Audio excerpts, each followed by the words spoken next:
PSC പരീക്ഷകളുടെ പ്രസക്തി എന്നതാണ് ഈ സെഷൻ്റെ വിഷയം.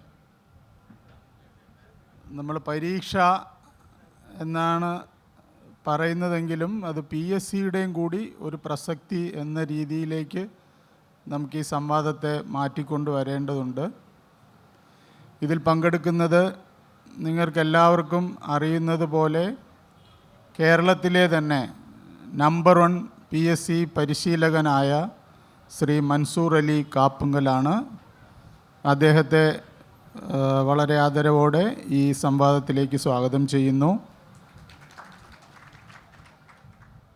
PSC എന്ന സ്ഥാപനത്തിൻ്റെ അതിൻ്റെ നടത്തിപ്പും അതിൻ്റെ ചുമതലയും വഹിച്ചിരുന്ന അഡീഷണൽ സെക്രട്ടറിയും പരീക്ഷാ കൺട്രോളറും കൂടിയായിരുന്ന ശ്രീ സതീഷ് കുമാർ, അദ്ദേഹം ഇപ്പോൾ റിട്ടയർ ചെയ്തിട്ടുണ്ട്. അദ്ദേഹം പ്രാക്ടീസ് ചെയ്യുന്ന ഒരു അഭിഭാഷകനാണ്. അദ്ദേഹത്തെയും ആദരവോടെ ഈ സംവാദത്തിലേക്ക് സ്വാഗതം ചെയ്യുന്നു. മൂന്നാമത്, ഉദ്യോഗാർത്ഥികളുടെ പ്രതിനിധിയായി നിങ്ങളോട് സംസാരിക്കാൻ എത്തിയിരിക്കുന്നത് ശ്രീമതി ആര്യാദേവിയാണ്. ഫലത്തിൽ ഉദ്യോഗാർത്ഥി അല്ല, ഇപ്പോൾ ഒരു ഉദ്യോഗസ്ഥയാണ്. അപ്പോൾ ഉദ്യോഗാർത്ഥികളുടെ ഭാഗത്തു നിന്ന് ഉള്ള സംശയങ്ങളും അതിൻ്റെ ആശങ്കകളും അവതരിപ്പിക്കാനും അതിനോട് പ്രതികരിക്കാനുമാണ് ശ്രീമതി ആര്യയും എത്തിയിരിക്കുന്നത്. ആര്യയെ ആദരവോടെ സ്വാഗതം ചെയ്യുന്നു.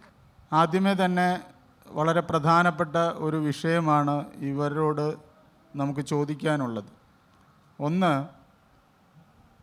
പണ്ടൊക്കെ എന്ന് പറഞ്ഞാൽ സർക്കാർ ജോലി എന്ന് പറയുന്നത് എല്ലാവരുടെയും ഒരു ആകർഷകത്വമായിരുന്നു, പ്രത്യേകിച്ച് യുവതലമുറയുടെ.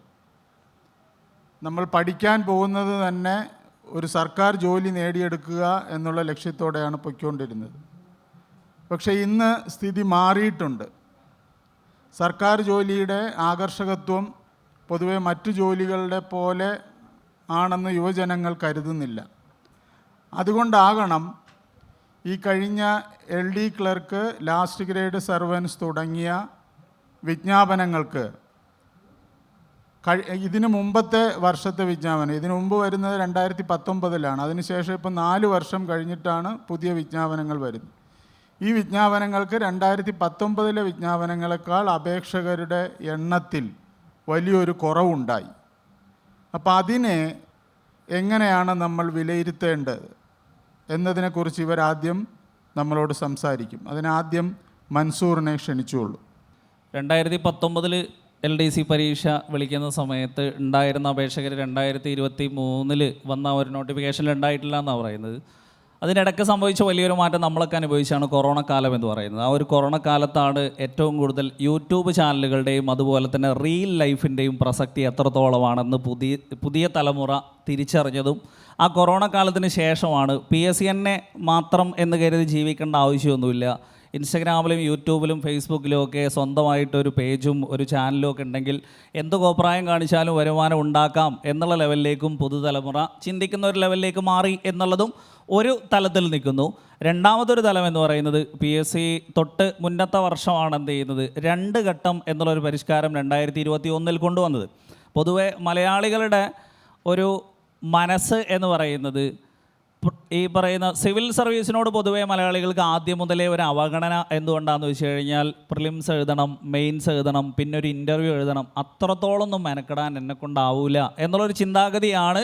PSC ആണെങ്കിൽ കുറച്ച് ബബിൾ കറപ്പിച്ചാൽ ഒറ്റ തലത്തിൽ ജോലി കിട്ടും എന്നുള്ളതുകൊണ്ട് PSCയിലേക്ക് ഇറങ്ങാൻ പ്രേരിപ്പിച്ചത്.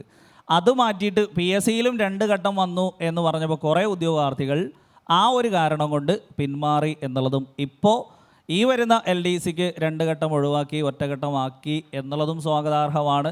അപ്പോൾ ഈ 2 കാരണങ്ങൾ കൂടി ചേരുമ്പോഴാണ് ഒരു 3.5 ലക്ഷം 4 ലക്ഷത്തിൻ്റെ ഒരു കുറവ് വന്നിട്ടുള്ളത് എന്നാണ് ഞാൻ മനസ്സിലാക്കുന്നത്. PSC പരീക്ഷകളും PSC മുഖാന്തരം കിട്ടുന്ന ജോലിയും എന്ന് പറയുന്നത് മറ്റ് ജോലികളിൽ നിന്നും വ്യത്യസ്തമാണ്. മറ്റ് ജോലികൾ കിട്ടുമ്പോൾ സ്വന്തം കാര്യം മാത്രം നോക്കാമെന്നുണ്ടെങ്കിൽ പബ്ലിക് സർവീസ് കമ്മീഷൻ മുഖാന്തരം കിട്ടുന്ന ജോലി എന്ന് പറയുന്നത് സംസ്ഥാന സിവിൽ സർവീസിലേക്കാണ്. അതിൽ കൂടെ നമ്മുടെ ജനങ്ങളെ സേവിക്കാനുള്ള ഒരു അവസരം കൂടിയാണ് അത് കിട്ടുന്നത് എന്നുള്ളത് കൊണ്ട് ആദ്യം തന്നെ ഞാൻ പറയുന്നു, മറ്റ് ജോലികളിൽ നിന്ന് തികച്ചും വ്യത്യസ്തമാണ് PSC മുഖാന്തരം കിട്ടുന്ന ജോലി. ഉദ്യോഗാർത്ഥികളുടെ എണ്ണം കുറയാനുള്ള കാരണം ഒന്ന് പറഞ്ഞു കഴിഞ്ഞു. പ്രിലിമിനറി പരീക്ഷ, അത് പ്രിലിമിനറി പരീക്ഷ നടക്കുന്നതിൻ്റെ സ്ഥിതി എന്ന് പറയുന്നത് ഒരേ യോഗ്യതയുള്ള തസ്തികയ്ക്ക് വേണ്ടി വിവിധ തസ്തികകളിലേക്കുള്ള നോട്ടിഫിക്കേഷന് വേണ്ടി ഒരുമിച്ചൊരു പരീക്ഷ നടത്തുന്നു. അതിൽ നിന്ന് രണ്ടാമതൊരു പരീക്ഷ നടത്തുന്നു. ആദ്യത്തെ പരീക്ഷയ്ക്ക് പ്രസക്തി ഇല്ലാതാകുന്നു. അതുകൊണ്ട് തന്നെ രണ്ടാമത്തെ പരീക്ഷയിൽ വരുന്നവരുടെ എണ്ണം കുറയുന്നു. ഏത് തരത്തിലാണ് എണ്ണം കുറയുന്നതെന്ന് ഉദ്യോഗാർത്ഥികൾക്ക് മനസ്സിലാകുന്നില്ല. അതുകൊണ്ട് തന്നെ അതിൻ്റെ പ്രസക്തി നഷ്ടപ്പെടുകയുണ്ട്. രണ്ടാമത്തെ കാരണം ഞാൻ കാണുന്നത്, ഈ PSC ജോലികളുടെ ആകർഷകത്വം കുറഞ്ഞുകൊണ്ട് ഇന്ന് നല്ലൊരു സംഘം ചെറുപ്പക്കാർ അന്യരാജ്യങ്ങളിലേക്ക് പോകുന്നൊരു സ്ഥിതിവിശേഷമുണ്ട്. അപ്പോൾ അന്യരാജ്യങ്ങളിലേക്ക് ചേക്കേറുന്ന ഒരു വിഭാഗവും അതുപോലെ തന്നെ IT മേഖലകളിലോട്ട് പോകുന്ന മറ്റൊരു വിഭാഗവും PSC ജോലികൾ താല്പര്യമില്ലാതെ പോകുന്ന ഒരു വിഭാഗമായിട്ട് കാണുന്നുണ്ട്. മറ്റൊന്ന്, സാധാരണഗതിയിൽ എണ്ണം കൂടുന്ന അവസരത്തിൽ ഒരു സ്ഥാപനത്തിൻ്റെ വിശ്വാസ്യത ഉണ്ടാകുമ്പോഴാണ് എണ്ണം കൂടി വരുന്നത്. വിശ്വാസ്യത നഷ്ടപ്പെടുത്തുന്നോ എന്നൊരു തോന്നലും ഇതിനകത്തുണ്ട്. കാരണം ഉദ്യോഗാർത്ഥികളുടെ എണ്ണത്തിൻ്റെ കുറവ് കേരളത്തിലില്ല. കാരണം SSLC പരീക്ഷ വിജയിക്കുന്നവരുടെ എണ്ണം കൂടുതലാണ്. SSLC പരീക്ഷ വിജയിക്കുന്നവരെല്ലാം തന്നെ PSC ആശ്രയിച്ച് ജോലിക്ക് വരുന്നവരുമാണ്. അപ്പോൾ നേരത്തെ സൂചിപ്പിച്ചതുപോലെ വിശ്വാസ്യത, ഈ പരീക്ഷ എഴുതി കഴിഞ്ഞാൽ എനിക്ക് ജോലി കിട്ടത്തില്ല എന്നൊരു തോന്നൽ ഉദ്യോഗാർത്ഥികളുടെ ഇടയിൽ ഉണ്ടെങ്കിൽ, അല്ലെങ്കിൽ ആനുകാലിക സംഭവ വികാസങ്ങളിൽ കൂടി അത്തരമൊരു തോന്നൽ അവരിലുണ്ടായെങ്കിൽ അതായിരിക്കാം ഒരു കാരണം PSC പരീക്ഷകളിൽ നിന്ന് അവർ വിട്ടു നിൽക്കാനുള്ളൊരു കാരണം എന്നുകൂടി ഞാൻ മനസ്സിലാക്കുകയാണ്.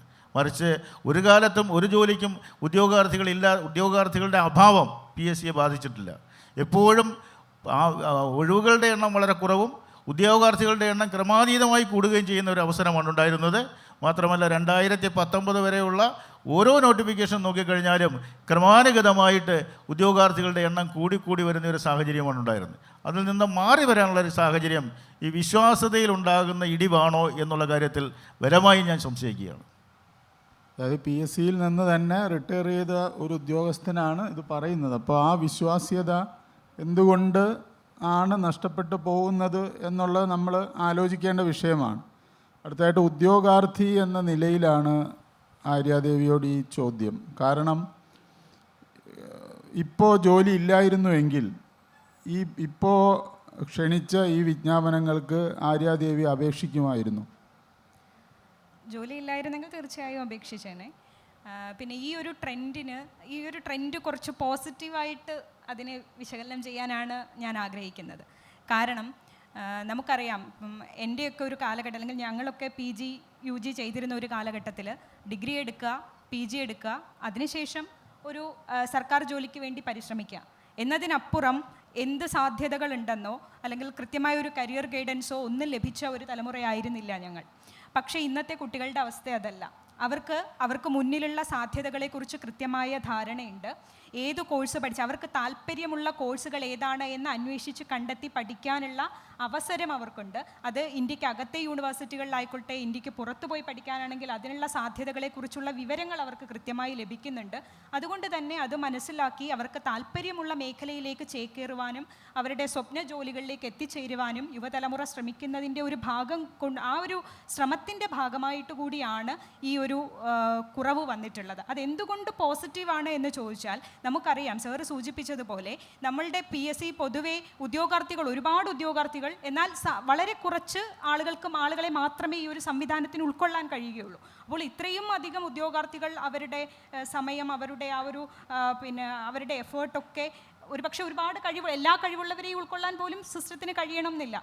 അതുകൊണ്ട് തന്നെ ഇവർ മറ്റ് സാധ്യതകളിലേക്ക് പോകുന്നു, മറ്റു ജോലികൾ കണ്ടെത്തി പോകുന്നു എന്നുള്ളത് വളരെ പോസിറ്റീവായ ഒരു കാര്യമാണ് എന്നുകൂടിയാണ് എനിക്ക് തോന്നുന്നത്.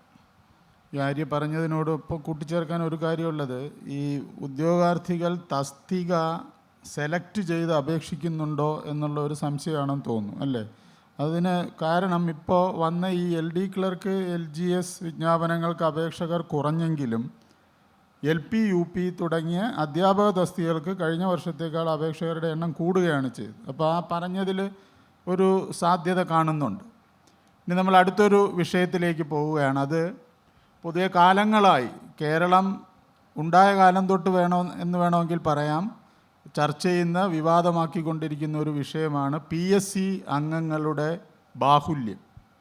ഇപ്പോൾ ചെയർമാൻ ഉൾപ്പെടെ 21 അംഗങ്ങളാണ് PSCക്ക് ഉള്ളത്. കേരളത്തെ പോലൊരു ചെറിയ സംസ്ഥാനത്തിന് ഇത്രയും അധികം PSC അംഗങ്ങൾ ആവശ്യമുണ്ടോ എന്നൊരു ചോദ്യം മിക്കവാറും എല്ലാ കാലത്തും ഉയർന്നു വരാറുണ്ട്. അത് ഓരോ ഘട്ടത്തിൽ ഈ അംഗങ്ങളുടെ എണ്ണം ഇങ്ങനെ കൂട്ടിയാണ് അവസാനം ഇപ്പോൾ 21 വരെ എത്തി നിൽക്കുന്നത്. ഇത് രാഷ്ട്രീയ പാർട്ടികൾക്ക് അല്ലെങ്കിൽ ഘടകകക്ഷികൾക്ക് വീതം വെച്ച് കൊടുത്ത് അവരെ തൃപ്തിപ്പെടുത്താനുള്ള ഒരു വഴിയായി അല്ലെങ്കിൽ അതിനൊരു സങ്കേതമായിട്ട് ഈ PSC മാറിയോ എന്നും ആണ് ചില ആൾക്കാർ സംശയം ചോദിക്കുന്നത്. കേരളത്തിൻ്റെ 3-4 ഇരട്ടി വലിപ്പമുള്ള സംസ്ഥാനങ്ങളിൽ 3 മെമ്പർമാരും 4 മെമ്പർമാരുമുള്ള PSCകളാണ് പ്രവർത്തിക്കുന്നത്. അപ്പോൾ എൻ്റെ ചോദ്യം കേരള PSCക്ക് ഇത്രയും അംഗങ്ങളുടെ ആവശ്യമുണ്ടോ എന്നതാണ്. അതിനെക്കുറിച്ച് മൻസൂറിൻ്റെ അഭിപ്രായം കേൾക്കാം. ഇപ്പം ആള് കൂടിയത് കൊണ്ട് ഇപ്പം ഉദ്യോഗാർത്ഥികൾക്ക് പ്രത്യേകിച്ച് എതിരഭിപ്രായമൊന്നും ഉണ്ടാവില്ല. പക്ഷേ എന്താണെന്ന് വെച്ച് കഴിഞ്ഞാൽ നമ്മൾ സാധാരണ ഒരു ചൊല്ലുണ്ട്, ആള് കൂടിയത് കൊണ്ട് പാമ്പ് ചാവൂല എന്ന് പറയും.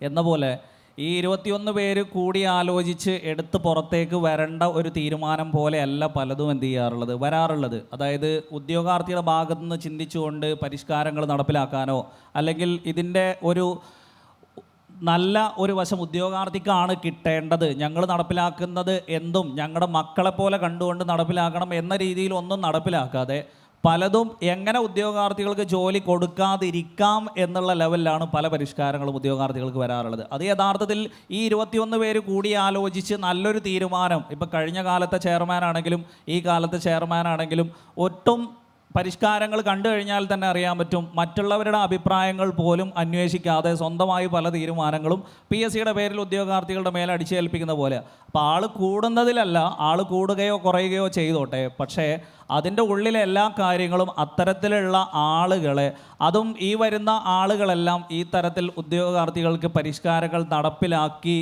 നല്ല തീരുമാനങ്ങൾ കൊണ്ടുവരാൻ കെൽപ്പുള്ളവരാണോ എന്നുള്ളത് മറ്റുള്ള കാര്യം. കാരണം എന്താ വെച്ച് കഴിഞ്ഞാൽ ഈ അംഗങ്ങൾക്കൊന്നും യാതൊരു യോഗ്യതയില്ല, ഒന്നുമില്ല. പ്രത്യേകിച്ച് നമുക്ക് തന്നെ അറിയാം, ഒരു PSC മെമ്പർ ആവാൻ എന്താണ് യോഗ്യത എന്ന് ചോദിച്ചു കഴിഞ്ഞാൽ അവിടെ യാതൊരുവിധ യോഗ്യതാ മാനദണ്ഡമോ ഒന്നും വെച്ചിട്ടില്ല. അവിടെ ആരാണോ അനുഭാവിയായിട്ട് കുറച്ച് കാലമൊക്കെ ഇങ്ങനെ നിൽക്കുന്നത് അവരെയൊക്കെ മെമ്പറാക്കാം എന്നുള്ള ലെവലിലാണ് എന്ത് ചെയ്യുന്നത്.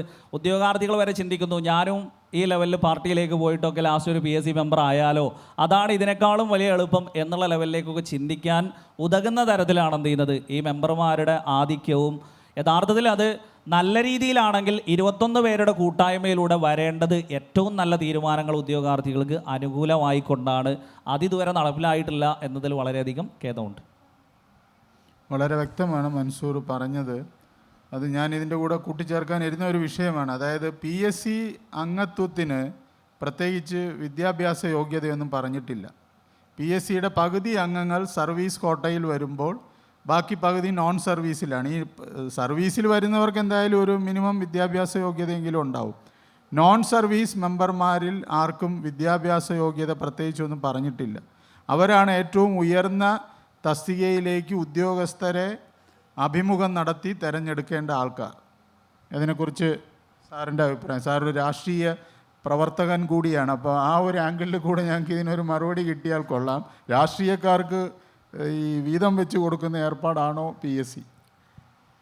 പബ്ലിക് സർവീസ് കമ്മീഷനെ പോലുള്ള മഹത്തായ സ്ഥാപനത്തിൽ അംഗങ്ങളുടെ എണ്ണം കൂട്ടുന്നത് ഉചിതമല്ല എന്നുള്ളൊരു അഭിപ്രായക്കാരനാണ് ഞാൻ.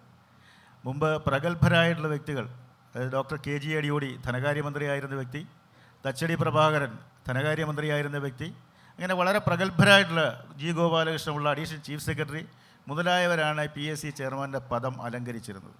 അതിൽ നിന്ന് തന്നെ ഒരു കാര്യം വ്യക്തമാണ്, PT ഭാസ്കര പണിക്കരെ പോലുള്ള PSC മെമ്പർമാർ, നിലവാരമുള്ള മെമ്പർമാരും ചെയർമാനും ഉണ്ടായിരുന്ന ഒരു കാലഘട്ടം. അന്ന് PSC അംഗങ്ങളുടെ എണ്ണം തുലോം 7ഉം 8ഉം ഒക്കെ ആയിരുന്നു. അന്നുണ്ടായിരുന്ന അത്രയും ആ പ്രാമുഖ്യം ഇന്ന് പബ്ലിക് സർവീസ് കമ്മീഷന് കിട്ടുന്നില്ല. നേരത്തെ ഇവിടെ സൂചിപ്പിച്ചതുപോലെ PSC അംഗങ്ങളുടെ 50% 10 വർഷത്തിന് മേൽ സർവീസുള്ള സർക്കാർ ജീവനക്കാരനായിരിക്കണം എന്ന് ഭരണഘടന അനുശാസിക്കുന്നുണ്ട്.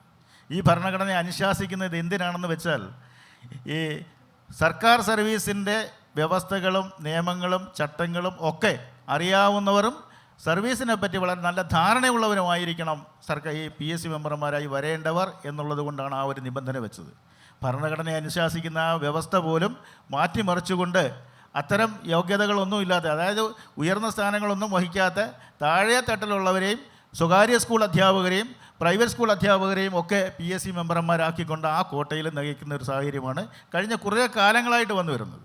രണ്ടാമത്തെ കാര്യം PSC മെമ്പർമാർ, അതായത് സാറേ ഈ പേരിന് അദ്ദേഹം സർക്കാർ ഉദ്യോഗസ്ഥനായിരിക്കും അല്ലേ, പക്ഷേ സർക്കാർ ഖജനാവിൽ നിന്ന് ശമ്പളം വാങ്ങുന്നവരെല്ലാം സർക്കാർ ഉദ്യോഗസ്ഥൻ എന്നുള്ളൊരു വ്യവസ്ഥ വെക്കുക.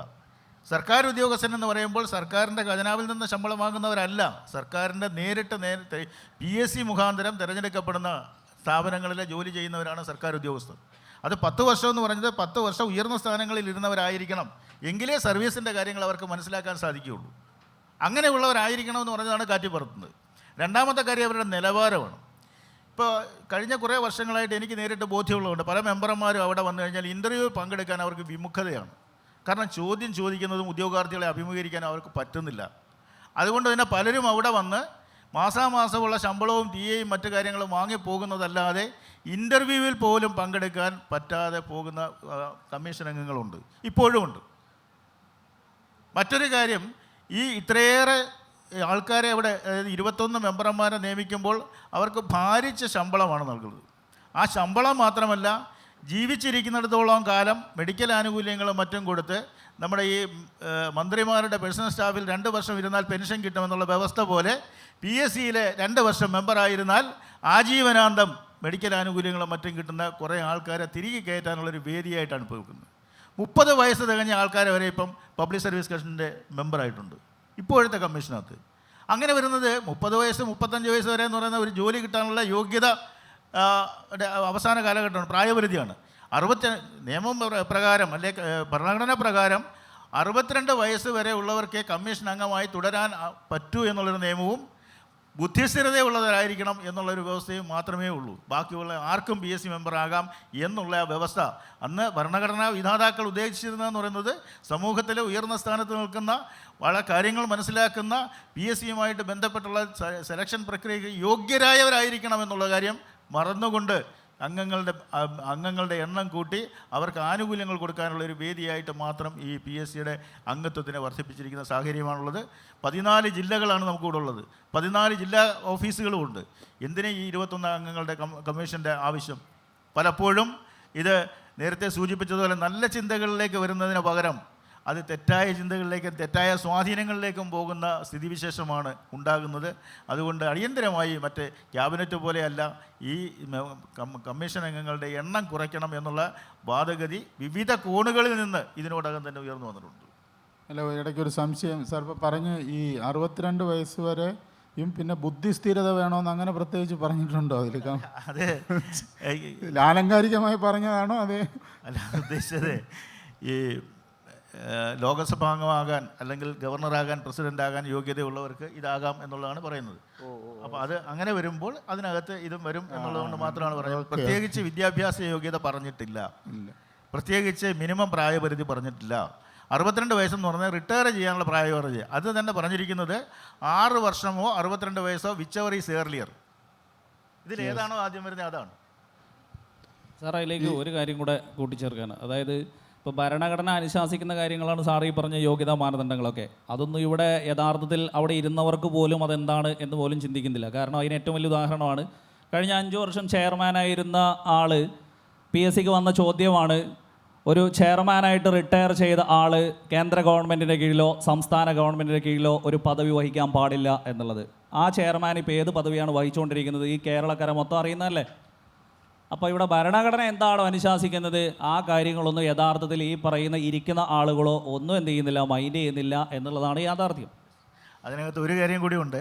മുമ്പ് സർവീസിൽ നിന്ന് പിരിച്ചുവിടപ്പെട്ട ആൾക്കാർ, അതായത് 311C അനുസരിച്ച് ആർട്ടിക്കിൾ 311 ഓഫ് ദ കോൺസ്റ്റിറ്റ്യൂഷൻ അനുസരിച്ച് സർവീസിൽ നിന്ന് പിരിച്ചുവിടപ്പെട്ട ആളിന് വേറൊരു സർവീസിൽ കയറാനോ സർക്കാർ സർവീസിൽ കയറാനോ യാതൊരു തരത്തിലുള്ള യോഗ്യതയില്ല, അവർ അയോഗ്യരാണ്. അങ്ങനെയുള്ള ഒരാൾ 6 വർഷക്കാലം PSC ചെയർമാനായിരുന്നു. അത് ശരി, വളരെ ഗൗരവമായ ആരോപണങ്ങളാണ് ഉയരുന്നത്. നേരത്തെ പറഞ്ഞതുപോലെ 30-ാം വയസ്സിൽ PSC മെമ്പറാവുക എന്ന് പറഞ്ഞാൽ 6 വർഷം PSC മെമ്പറായ ശേഷം ബാക്കി ആജീവനാന്തം അതിൻ്റെ പെൻഷൻ കൊണ്ട് ജീവിക്കുക എന്നൊരു ഉദ്ദേശം കൂടെ അതിൻ്റെ അകത്തുണ്ടെന്ന് നമ്മൾ കാണാതെ പോകരുത്. ഈ ചോദ്യത്തിന് ആര്യാദേവിയോട് ഈ ചോദ്യം ഉണ്ടെങ്കിലും ആര്യയ്ക്ക് അതിന് മറുപടി പറയാൻ പറ്റുമെന്നറിയില്ല. കാര്യം ആര്യ ഇപ്പോൾ ഒരു സർക്കാർ ഉദ്യോഗസ്ഥ കൂടിയാണ്. അതുകൊണ്ട് അതിന് പ്രത്യേകിച്ച് ഞാൻ അങ്ങോട്ട് ചോദിക്കുന്നില്ല. അപ്പോൾ നമ്മൾ അടുത്തൊരു വിഷയത്തിലേക്ക് പോവുകയാണ്. ഒന്ന്, PSC ഇങ്ങനെ എല്ലാവരും നമ്മളെല്ലാം കുറ്റം പറയുമെങ്കിലും PSC വളരെ ഈ സാങ്കേതിക വിദ്യ കൈവരിക്കുന്നതിൽ PSC എപ്പോഴും മറ്റ് സംസ്ഥാനങ്ങളിലെ കമ്മീഷനുകളെക്കാളും അല്ലെങ്കിൽ മറ്റേതെങ്കിലും ഒരു റിക്രൂട്ടിംഗ് ഏജൻസികളെക്കാളും ഒക്കെ എപ്പോഴും മുന്നിൽ വരുന്ന ഒരു സ്ഥാപനമായിട്ടാണ് എനിക്ക് തോന്നിയിട്ടുള്ളത്.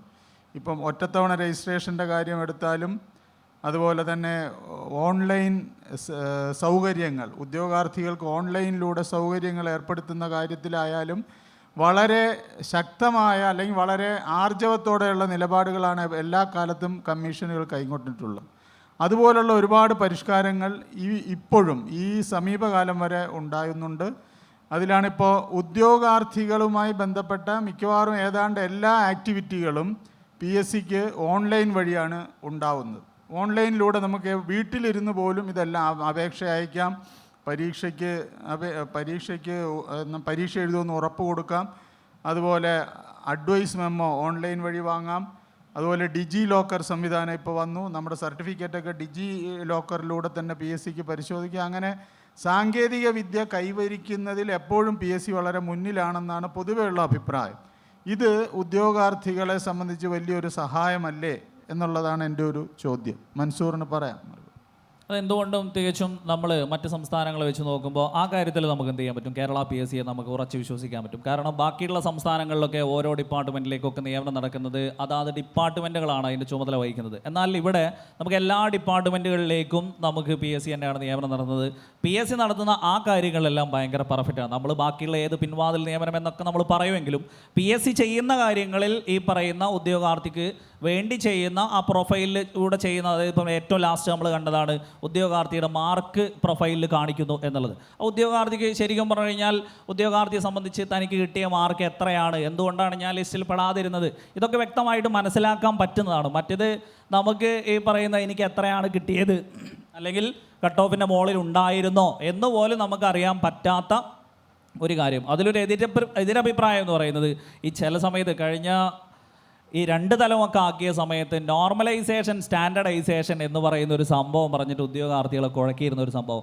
യഥാർത്ഥത്തിൽ അത് എങ്ങനെയാണ് നടത്തുന്നത് എന്നുള്ളത് PSC ഇപ്പോഴും എന്ത് ചെയ്തിട്ടില്ല, ഉദ്യോഗാർത്ഥികളോട് വിശദീകരിച്ചിട്ടില്ല. ബാക്കി പറയുന്ന എല്ലാ കാര്യങ്ങളും ഉദ്യോഗാർത്ഥികളെ സംബന്ധിച്ചിടത്തോളം അവരുടെ പ്രൊഫൈലിൽ ഈ പറയുന്ന ടെക്നോളജിയും അതേപോലെ തന്നെ കാര്യങ്ങളൊക്കെ യൂസ് ചെയ്ത് ഏറ്റവും നല്ല രീതിയിൽ തന്നെയാണ്. 2 കാര്യങ്ങളോട് മാത്രം എതിർപ്പ്, ഈ സ്റ്റാൻഡർഡൈസേഷൻ, നോർമലൈസേഷൻ ഏത് രീതിയിലാണ് കാണിക്കുന്നത് അല്ലെങ്കിൽ എങ്ങനെയാണ് കണക്കാക്കുന്നത് എന്നുള്ളത് ഉദ്യോഗാർത്ഥികൾക്കൊന്ന് വിശദീകരിച്ച് കൊടുത്തു കഴിഞ്ഞാൽ അവർക്കും ഇത് കൃത്യമാണോ അല്ലയോ എന്നറിയാനുള്ള ഒരു താല്പര്യം എന്തായാലും ഉണ്ടാവും. അപ്പോൾ അതിനും കൂടെ അത് സഹായകരമാവും. രണ്ടാമതൊരു കാര്യം എന്ന് പറയുന്നത് ഈ കൺഫർമേഷൻ 2 മാസം മുന്നേ കൊടുക്കണം എന്ന് പറഞ്ഞിട്ട് ബ്ലോക്ക് ചെയ്യും എന്ന് പറയുന്ന ഒരു ഭീഷണി. അടുത്ത 2 മാസം കഴിഞ്ഞിട്ട് എനിക്ക് എന്ത് സംഭവിക്കും എന്നുള്ളത് നമുക്ക് ആർക്കും അറിയപ്പെടാത്തൊരു കാര്യമാണ്. ഇതുവരെ എന്ത് ചെയ്തിട്ടില്ല, PSC ബ്ലോക്കിംഗ് നടപടികളിലേക്കൊന്നും പോയിട്ടില്ല എന്നുള്ളത് കൊണ്ട് ഉദ്യോഗാർത്ഥി അതൊന്നും എന്ത് ചെയ്യുന്നില്ല, ബാധിക്കുന്നില്ല. എന്നാലും ചില സമയങ്ങളിൽ കുടുംബത്തിലൊരു മരണം വരെ സംഭവിച്ചു കഴിഞ്ഞാൽ ബ്ലോക്ക് ചെയ്യോ എന്ന പേടി കൊണ്ട് ഉദ്യോഗാർത്ഥി എക്സാം വരെ പോയി എഴുതേണ്ട ഒരു ബുദ്ധിമുട്ട്. യഥാർത്ഥത്തിൽ അങ്ങനെ ഒരു ബ്ലോക്ക് ചെയ്യുമെന്നുള്ളൊരു ഭീഷണിയിലൊന്നും എക്സാം എഴുതിപ്പിക്കേണ്ട ഒന്നല്ല. ജീവിതത്തിൽ വഴിത്തിരിവ് ആയേക്കാവുന്ന ഒരു PSC എക്സാം എന്ന് പറയുന്നത് അത് അവൻ അത്രത്തോളം ഗതികേടിലാണെങ്കിൽ ആ എക്സാം എന്തായാലും വന്ന് എഴുതും എന്നുള്ളത് ആ ഉദ്യോഗാർത്ഥിയുടെ സൈഡാണ്. സോ ബാക്കിയെല്ലാ ടെക്നോളജി കാര്യങ്ങളും എല്ലാം മറ്റ് സംസ്ഥാനങ്ങളിലേക്കാൾ കൂടുതൽ നമുക്ക് PSCയിൽ വിശ്വാസം അർപ്പിക്കാവുന്ന തരത്തിലാണ് ഉള്ളത് എന്ന അഭിപ്രായമാണ് എനിക്കുള്ളത്. ഈ മൻസൂർ പറഞ്ഞാൽ ഈ നോർമലൈസേഷൻ അവർ PSC അതിൻ്റെ ഇക്വേഷനൊക്കെ സൈറ്റിൽ കൊടുത്തിട്ടുണ്ട്. പക്ഷേ അത് വായിച്ചാൽ ആർക്കും ഒന്നും മനസ്സിലാവുന്ന രീതിയിലല്ല. അതെന്താണ്, ഒരു ഇക്വേഷൻ ഉണ്ട്, ആ ഇക്വേഷൻ വെച്ചാണ് ഞങ്ങളത് ചെയ്തിട്ടുള്ളത് എന്ന് പറഞ്ഞിട്ടുണ്ട്. പക്ഷേ അത് മുഴുവൻ വായിച്ച് നോക്കിയാലും നമുക്കത് കണ്ടുപിടിക്കാൻ പറ്റില്ല. അതാണ് ഒരു പ്രത്യേകത.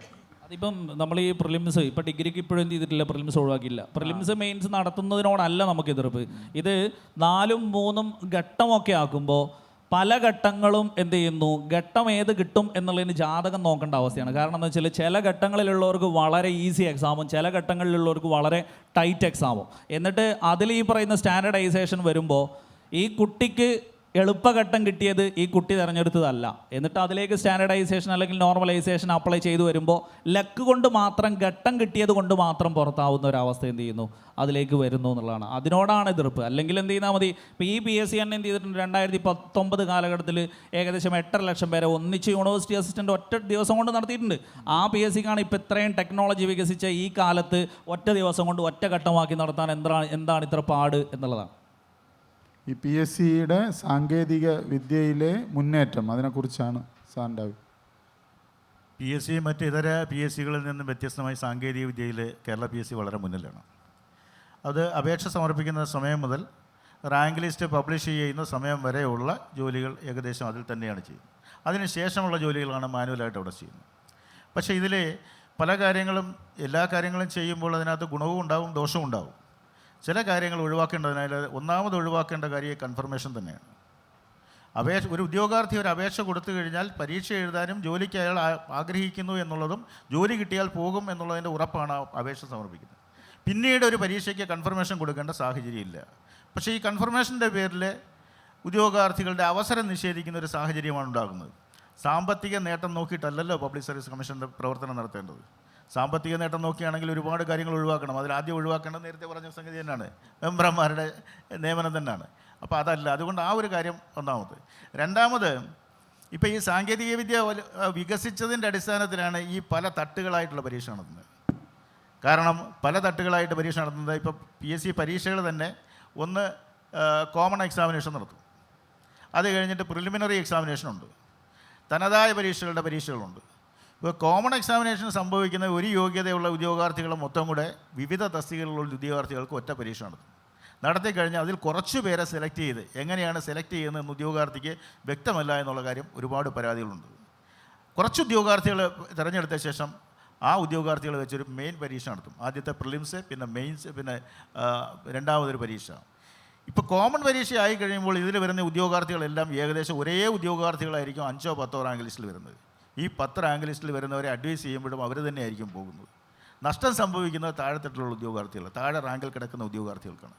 അവർക്ക് റാങ്ക് ലിസ്റ്റിൻ്റെ കാലാവധി തീരുന്ന അവസരത്തിൽ വേക്കൻസി ഉണ്ടെങ്കിൽ പോലും നിയമനം കിട്ടാത്തൊരവസ്ഥയുണ്ടാവും. അത് മാറ്റേണ്ടത് തന്നെയാണ്. ഈ കോമൺ പരീക്ഷ എന്ന് പറയുന്ന സമ്പ്രദായം മാറ്റി അത് ഒറ്റ പരീക്ഷ, ഒരു തസ്തികയ്ക്ക് ഒരു പരീക്ഷ എന്നുള്ള നിലയിൽ വരണം. കോടതി വിധി പലതും ഇക്കാര്യത്തിൽ അനുകൂലമായിട്ട് ഉദ്യോഗാർത്ഥികൾക്ക് ഉണ്ടെങ്കിൽ പോലും PSC ഇപ്പോഴും പ്രിലിമിനറി പരീക്ഷയും കോമൺ പരീക്ഷയും നടത്തുന്ന സാഹചര്യത്തിലോട്ടാണ് പോകുന്നത്. അതാണ് ഒന്നാമത് ഒഴിവാക്കേണ്ടത്. പിന്നീട് മറ്റൊരു കാര്യം എന്ന് പറയുന്നത്, ഈ പരീക്ഷകൾ കൂടുതൽ നടത്തുന്നതനുസരിച്ച് നേരത്തെ ഇവിടെ മൻസൂർ സൂചിപ്പിച്ചതുപോലെ ഈ ലക്ഷക്കണക്കിന് ഉദ്യോഗാർത്ഥികൾ ഉണ്ടാകുമ്പോൾ പരീക്ഷ നടത്തുന്നത് പരീക്ഷാ കേന്ദ്രങ്ങളിൽ വെച്ചാണ്. അപ്പോൾ പരീക്ഷാ കേന്ദ്രങ്ങളുടെ ലഭ്യത എന്ന് പറയുന്നത് വളരെ ബുദ്ധിമുട്ടുള്ള കാര്യമാണ്. കാരണം കേരളത്തിലെ സ്കൂളുകളുടെ എണ്ണം നോക്കി ആ സ്കൂളുകളിൽ വെച്ചാണ് ഈ പരീക്ഷ നടത്തുന്നത്. ഒരു ഹാളിൽ 20 പേരെ വെച്ച് അഡ്മിറ്റ് ചെയ്യുന്ന സാഹചര്യവും ഒരു സ്കൂളിലെ സൗകര്യം കൂടെ വെച്ച് നോക്കുമ്പോൾ ഈ നിലവിലുള്ള സ്കൂളുകൾ കൊണ്ട് ഒരു പക്ഷേ 10-15 ലക്ഷം ഉദ്യോഗാർത്ഥികളുടെ പരീക്ഷ ഒരുമിച്ച് നടത്താൻ പറ്റില്ല. അതുകൊണ്ടാണ് അത് 2-3 തരത്തിലാക്കുന്നത്. 2-3 തരത്തിലാക്കുന്ന അവസരത്തിലുണ്ടാകുന്ന സ്റ്റാൻഡർഡൈസേഷൻ, ഈ സ്റ്റാൻഡർഡൈസേഷന് വ്യക്തമായ നിയമങ്ങളുണ്ട്. അതിൻ്റെ ഏറ്റവും കൂടുതൽ കടുപ്പമുള്ള ചോദ്യങ്ങൾ എത്രയാണ്, കടുപ്പമില്ലാത്ത ചോദ്യങ്ങൾ എത്രയാണ്, ഈസി ക്വസ്റ്റ്യൻസ് എത്രയാണ്, അതനുസരിച്ച് മാർക്ക് കിട്ടാൻ സാധ്യതയുള്ള എത്രയാണെന്ന് കണക്കാക്കിയിട്ടാണ് സ്റ്റാൻഡർഡൈസേഷൻ നടത്തുന്നത് 2 തരം ചോദ്യങ്ങളാകുമ്പോൾ. പക്ഷേ അത് ചെയ്യുന്ന അവസരത്തിൽ അത് ഏത് തരത്തിൽ ചെയ്യുന്നു എന്ന് ഉദ്യോഗാർത്ഥികളെ അറിയിക്കാനുള്ളൊരു ബാധ്യത കമ്മീഷനുണ്ട്. അതറിയിക്കുന്നില്ല. അപ്പോൾ ഈ സ്റ്റാൻഡർഡൈസേഷൻ ഒഴിവാക്കാനുള്ള മാർഗ്ഗം എന്ന് പറയുന്നത് ഒറ്റ പരീക്ഷ നടത്തുക എന്നുള്ളതാണ്. ഒറ്റ പരീക്ഷ നടത്തുമ്പോൾ ഇത്തരത്തിലുള്ള ആശങ്കകളൊന്നും ഇല്ലാതെ തന്നെ ഉദ്യോഗാർത്ഥികൾക്ക് ലിസ്റ്റിൽ പെടാനുള്ള സാഹചര്യം ഉണ്ടാകും. ഇപ്പോൾ പിന്നെ മറ്റൊരു കാര്യങ്ങളുണ്ട്. നേരത്തെ പറഞ്ഞതിന് അനുബന്ധമായിട്ട് പറയുകയാണെങ്കിൽ ഉദ്യോഗാർത്ഥികളുടെ എണ്ണം കുറഞ്ഞു വരുന്നതിൻ്റെ ഒരു കാരണവും ഈ വിവിധതരം പരീക്ഷകൾ നടത്തുന്നതിൻ്റെ അടിസ്ഥാനമാക്കിയാണ്. കാര്യം ഇത്രയും പരീക്ഷകൾ കഴിഞ്ഞാലും പോലും എനിക്ക് ജോലി കിട്ടുമെന്നുള്ളതിന് ഉറപ്പില്ല. അതോടൊപ്പം ഒരു കാര്യം കൂടെ ചൂണ്ടിക്കാണിക്കേണ്ടത്, ഈ അടുത്ത സമയത്തായിട്ട് 2-3 വർഷമായിട്ട് നടത്തുന്ന ഒരു പുത്തൻ പ്രവണത ഈ റാങ്ക് ലിസ്റ്റിൽ ഉൾക്കൊള്ളുന്ന ഉദ്യോഗാർത്ഥികളുടെ എണ്ണം കുറയ്ക്കുക എന്നുള്ളത്. നേരത്തെ ഉണ്ടായിരുന്നത് കഴിഞ്ഞ റാങ്ക് ലിസ്റ്റിൽ നിന്ന് എത്ര ഉദ്യോഗാർത്ഥികൾക്ക് നിയമനം കൊടുത്തു അതിൻ്റെ 3 ഇരട്ടി, അല്ലെങ്കിൽ ഇപ്പോൾ റിപ്പോർട്ട് ചെയ്ത വേക്കൻസികൾ എത്രയുണ്ട് അതിൻ്റെ 3 ഇരട്ടി. അപ്പോൾ സ്വാഭാവികമായിട്ടും കഴിഞ്ഞ തവണ 500 പേർക്ക് നിയമനം കിട്ടിയെങ്കിൽ 1500 പേരുടെ ലിസ്റ്റ് പ്രസിദ്ധീകരിക്കപ്പെടുമായിരുന്നു. വേക്കൻസി ഉണ്ടെങ്കിൽ അവർക്ക് കിട്ടാനുള്ള സാധ്യതയുണ്ടാകുമല്ലോ.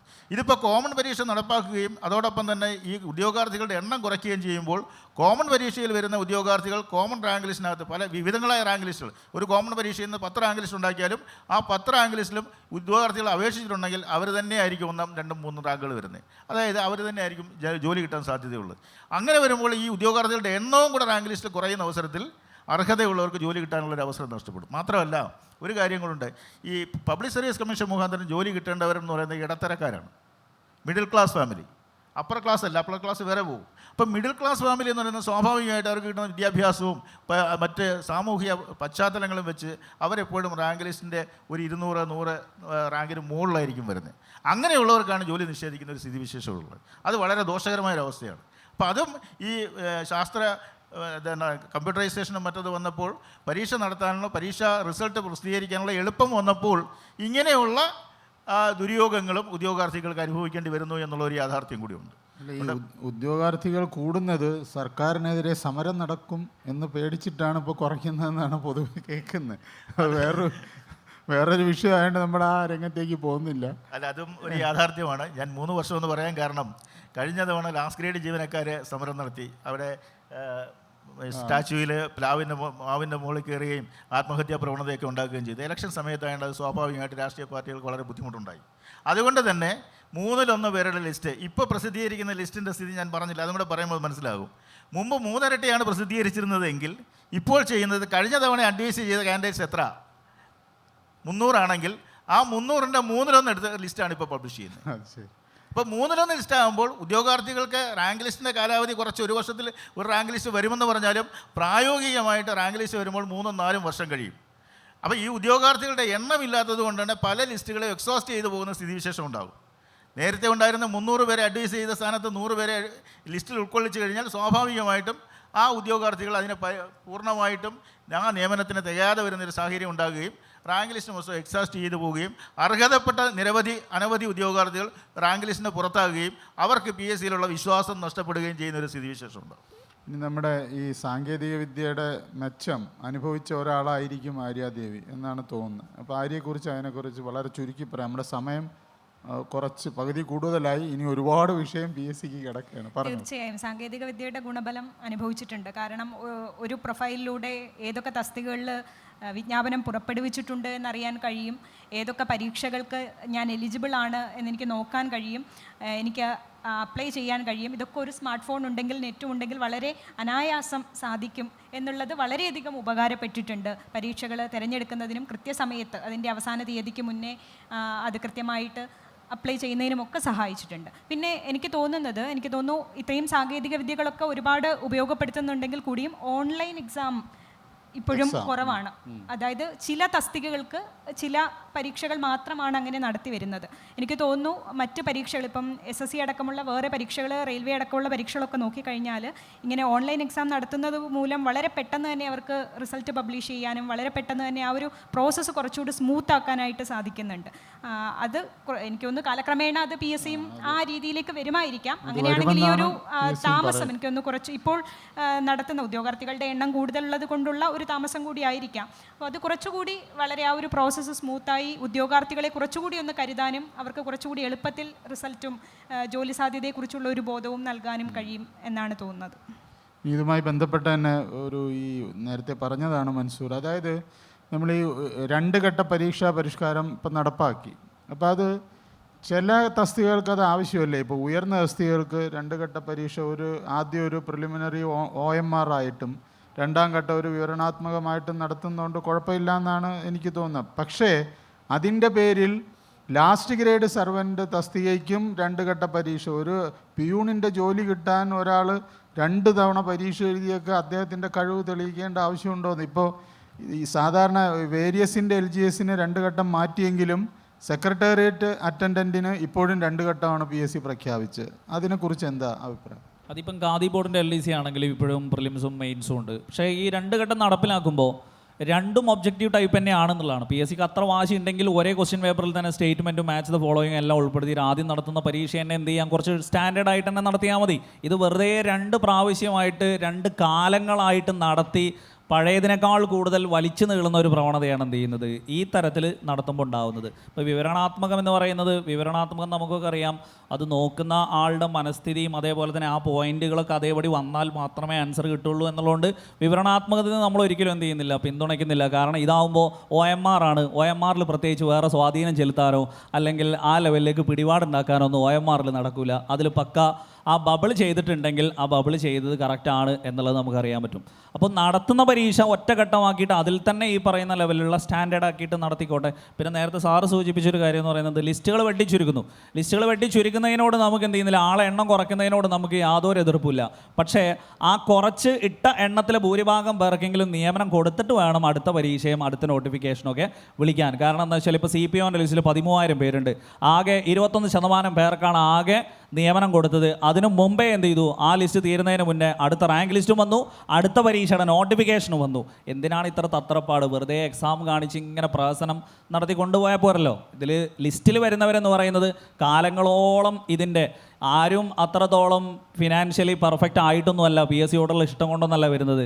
ജോലിയില്ലാത്തൊരു ഗതികേട് കൊണ്ടാണ് എന്ത് ചെയ്യുന്നത്, എല്ലാവരും നമുക്കൊരു ജോലി വേണം, സ്വന്തം കാലിൽ ജീവിക്കണം എന്നുള്ളൊരു ലെവലിലുള്ള ആഗ്രഹം കൊണ്ട് വരുന്നതാണ്. എന്നിട്ട് ലിസ്റ്റിൽ വന്ന് 4-5 വർഷം കൊറോണയും കാര്യങ്ങളൊക്കെ ആയിട്ട് 2019 വിളിച്ച ഒരു CPOൻ്റെ പരീക്ഷ 2022-23 ലിസ്റ്റും വന്ന് ഇപ്പോൾ ലാസ്റ്റ് അത് എന്ത് ചെയ്യുന്നു, ഒരു 60 ദിവസം മാത്രമേ ഉള്ളൂ. ഇപ്പോഴും 21% മാത്രമേ എന്ത് ചെയ്തിട്ടുള്ളൂ, നിയമനവും കാര്യങ്ങളും നടന്നിട്ടുള്ളൂ. അതൊക്കെ കുറച്ചും കൂടെയൊക്കെ ഖേദകരമാണ്. കാരണം ഇത്രയും വർഷം ആ കുട്ടികൾക്ക് മാത്രമല്ല എല്ലാവരെയും കൊറോണ ഒരുപോലെ ബാധിച്ച് അതെല്ലാവർക്കും അറിയാവുന്ന കാര്യമാണ്. എന്നാൽ പിന്നെ ആ ലിസ്റ്റുകാർക്കെങ്കിലും കുറച്ചൊരു സമയവും കുറച്ച് നിയമനവും കൊടുക്കണമായിരുന്നു. ഈ നിയമനത്തിൻ്റെ കാര്യം പറയുമ്പോൾ സാമ്പത്തിക പ്രതിസന്ധി എന്ന് പറയും. സാമ്പത്തിക പ്രതിസന്ധി ഉദ്യോഗാർത്ഥികളുടെ കാര്യം പറയുമ്പോൾ മാത്രമേ ഉള്ളൂ. PSC മെമ്പേഴ്സിൻ്റെ കാര്യമോ അല്ലെങ്കിൽ ബാക്കിയുള്ള കാര്യങ്ങളൊന്നും ചർച്ച ചെയ്യുമ്പോൾ സാമ്പത്തിക പ്രതിസന്ധി ഒന്നും ഒരു പ്രശ്നമല്ല.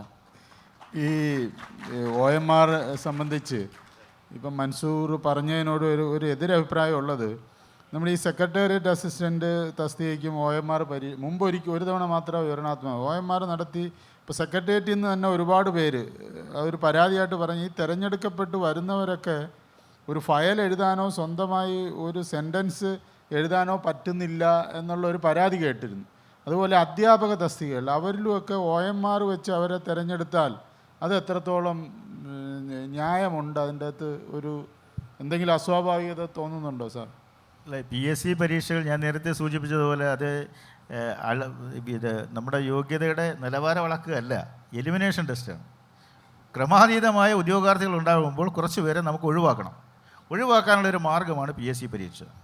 അപ്പോൾ അതിൽ ഒബ്ജക്റ്റീവ് ടൈപ്പ് പരീക്ഷ ഇത് സാർ പോസിറ്റീവായിട്ടാണോ നെഗറ്റീവായിട്ടാണോ പറയുന്നത്? PSC പരീക്ഷ കാര്യം ഞാൻ പറഞ്ഞത് ഫയൽ എഴുതാൻ പോലും കഴിയാത്ത ആളാണ് ഈ വരുന്നത്. അത് പിന്നെ യാഥാർത്ഥ്യം പറഞ്ഞെന്നുള്ള പോസിറ്റീവും നെഗറ്റീവും അല്ല, യാഥാർത്ഥ്യമാണ് ഞാൻ പറഞ്ഞത്. രണ്ടാമത്തെ കാര്യം OMR പരീക്ഷയുടെ കാര്യത്തിൽ OMR പരീക്ഷകൾ നടത്തുന്നതോടുകൂടി ഫയൽ എഴുതാൻ അറിവില്ലാത്തവരാണ്. അതായത് ABCD ചൂസ് ചെയ്താൽ മതി.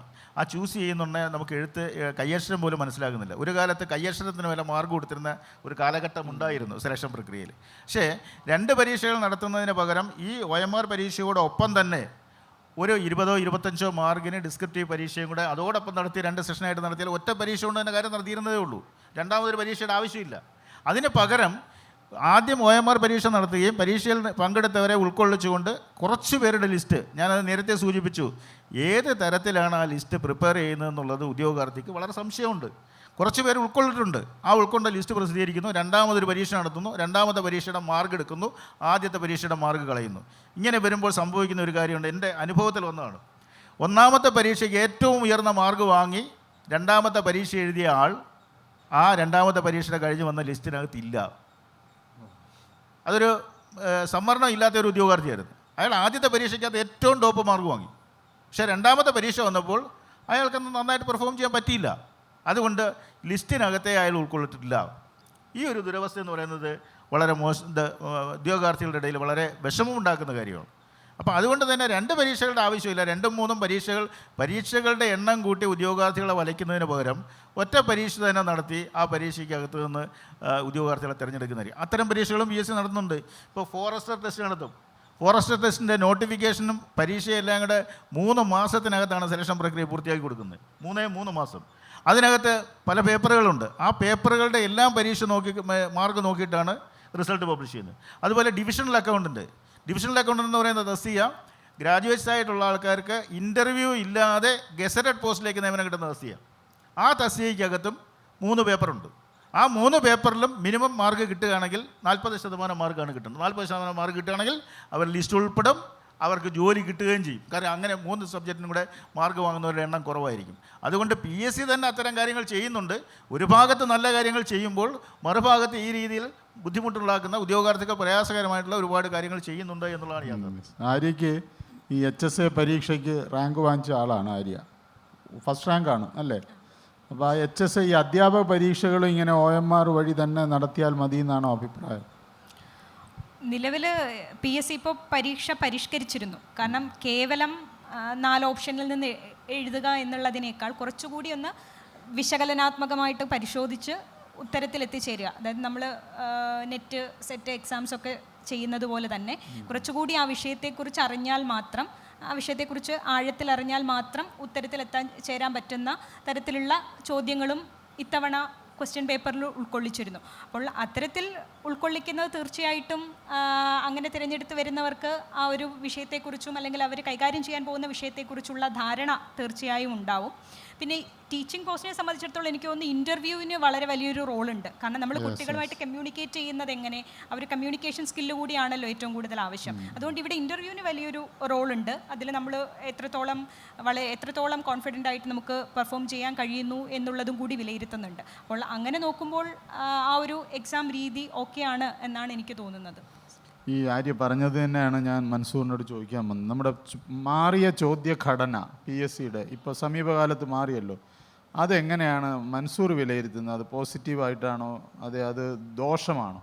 അല്ല, അത് പോസിറ്റീവായിട്ടാണ്. കാരണം എന്താ വെച്ചാൽ ഇപ്പോൾ ഒരു കാര്യത്തെക്കുറിച്ച് ഒരു കുട്ടി നന്നായിട്ട് ഡീപ്പായിട്ട് പഠിച്ചെങ്കിൽ മാത്രമേ സ്റ്റേറ്റ്മെൻറ്റ് ടൈപ്പ് എന്ത് ചെയ്യാൻ പറ്റുള്ളൂ, കറക്റ്റായിട്ട് ആൻസർ ചെയ്യാൻ പറ്റുള്ളൂ. അത് യഥാർത്ഥത്തിൽ ഒരു വിവരണാത്മക പരീക്ഷയുടെ അതേ നിലവാരത്തിൽ പഠിച്ചെങ്കിൽ മാത്രമേ ഒരു കുട്ടിക്ക് ആ സ്റ്റേറ്റ്മെൻറ്റ് ടൈപ്പ് എന്ത് ചെയ്യാൻ പറ്റുള്ളൂ, ക്യാച്ച് ചെയ്യാൻ പറ്റുള്ളൂ. പിന്നെ സാറ് പറഞ്ഞ നേരത്തെ ഒരു കാര്യം എന്ന് പറയുന്നത് ഒരു ഫയൽ കൈകാര്യം ചെയ്യാൻ പോലും കുട്ടിക്ക് അറിയില്ല എന്ന് പറയുന്നത് OMR പരീക്ഷയുടെ ഒരു പോരായ്മയായിട്ട് എനിക്ക് തോന്നുന്നില്ല. അത് നമ്മൾ വിദ്യാഭ്യാസ സമ്പ്രദായത്തിൻ്റെ പ്രശ്നമാണ്. വിജയശതമാനം കൂട്ടാൻ വേണ്ടിയിട്ട് A+ കൂട്ടാൻ വേണ്ടിയിട്ടൊക്കെ ഇങ്ങനെ ജയിപ്പിച്ച് വിട്ട് സ്വന്തം വീട്ടിലുള്ളവരുടെ പേര് മുഴുവൻ എഴുതാൻ പറഞ്ഞാൽ പോലും അതിലത്തെ കറക്റ്റായിട്ടുള്ള അക്ഷരങ്ങൾ പോലും കറക്റ്റ് അല്ല എന്നുള്ളതാണ്. അപ്പോൾ ആ ഒരു ലെവലിലുള്ള കുട്ടികളെന്ന് PSCയിലേക്ക് വരുമ്പോഴും നമുക്ക് ഭയങ്കര ബുദ്ധിമുട്ടാണ്. കാരണം എന്താണെന്ന് വെച്ച് കഴിഞ്ഞാൽ ഏറ്റവും ചെറിയ കാര്യങ്ങൾ വരെ എന്ത് ചെയ്യപ്പെടുന്നില്ല, ഈ പുതിയ തലമുറയിലുള്ള ആളുകൾക്ക് അറിയുന്നില്ല എന്നുള്ളത്. GK സൈഡിലാണെങ്കിൽ പോലും ഒരു ബാക്ക്ഗ്രൗണ്ട് ഇല്ലാതെ നേരെ വന്ന് എല്ലാം ഇവിടുന്ന് കിട്ടും എന്നുള്ളൊരു തരത്തിലേക്കാണ് ഒരു കുട്ടി എന്ത് ചെയ്യുന്നത്, PSC ഫീൽഡിലേക്ക് ഇറങ്ങുന്നത്. അപ്പോൾ നിലവിലുള്ള വിദ്യാഭ്യാസ സമ്പ്രദായത്തിൽ ജീവിതത്തിൽ ജോലി നേടാൻ പ്രേരിപ്പിക്കുന്ന തരത്തിലുള്ള ഒരു കാര്യങ്ങളും എന്ത് ചെയ്യുന്നില്ല, അവിടെ ഉൾപ്പെടുത്തി പഠിപ്പിക്കുന്നില്ല എന്നുള്ളതിൻ്റെ ഒരു റിയാക്ഷനാണ് അല്ലെങ്കിൽ ഒരു റിസൾട്ടാണ് ഈ പറയുന്ന ലെവലിലേക്ക് ഒരു ഫയൽ കൈകാര്യം ചെയ്യാനോ എന്തിന് നമുക്ക് തന്നെ അറിയാൻ പറ്റും. നമ്മളൊരു ബാങ്കിലേക്ക് നമ്മുടെ പഠനമൊക്കെ കഴിഞ്ഞ് ചെന്നിട്ട് നമുക്കൊരു ചെക്കോ അല്ലെങ്കിൽ DD എടുക്കാനോ നമുക്ക് അറിഞ്ഞുകൂടാ. കാരണം നമ്മൾ എന്ത് ചെയ്തിട്ടില്ല, ആ തരത്തിലോ നമ്മളൊരു കാര്യവും നമ്മൾ പഠിക്കുന്നില്ല. അപ്പോൾ അതെല്ലാം ക്വാളിഫിക്കേഷൻ നേടാനുള്ള ഒരു വിദ്യാഭ്യാസവും ജീവിതത്തിലേക്ക് കിടക്കുമ്പോൾ അവിടെ ചെയ്യേണ്ട വേറെ കുറേ കാര്യങ്ങൾ അല്ലെങ്കിൽ ജോലിയിൽ കിട്ടിക്കഴിയുമ്പോൾ അവിടെ ചെയ്യേണ്ട കാര്യങ്ങളൊക്കെ പിന്നെ പഠിക്കണം എന്നുള്ളൊരു തരത്തിലാണ് എന്ത് ചെയ്യുന്നത്. ഇത് സാറ് പറഞ്ഞ പോലെ ജസ്റ്റ് ഒരു എലിമിനേഷൻ റൗണ്ട് മാത്രമായിട്ടാണ് എന്ത് ചെയ്യുന്നത് അവിടെ പോകുന്നത്. സോ ഇപ്പോൾ നടന്നുകൊണ്ടിരിക്കുന്ന ചോദ്യങ്ങളൊക്കെ നല്ല നിലവാരത്തിലാണ്.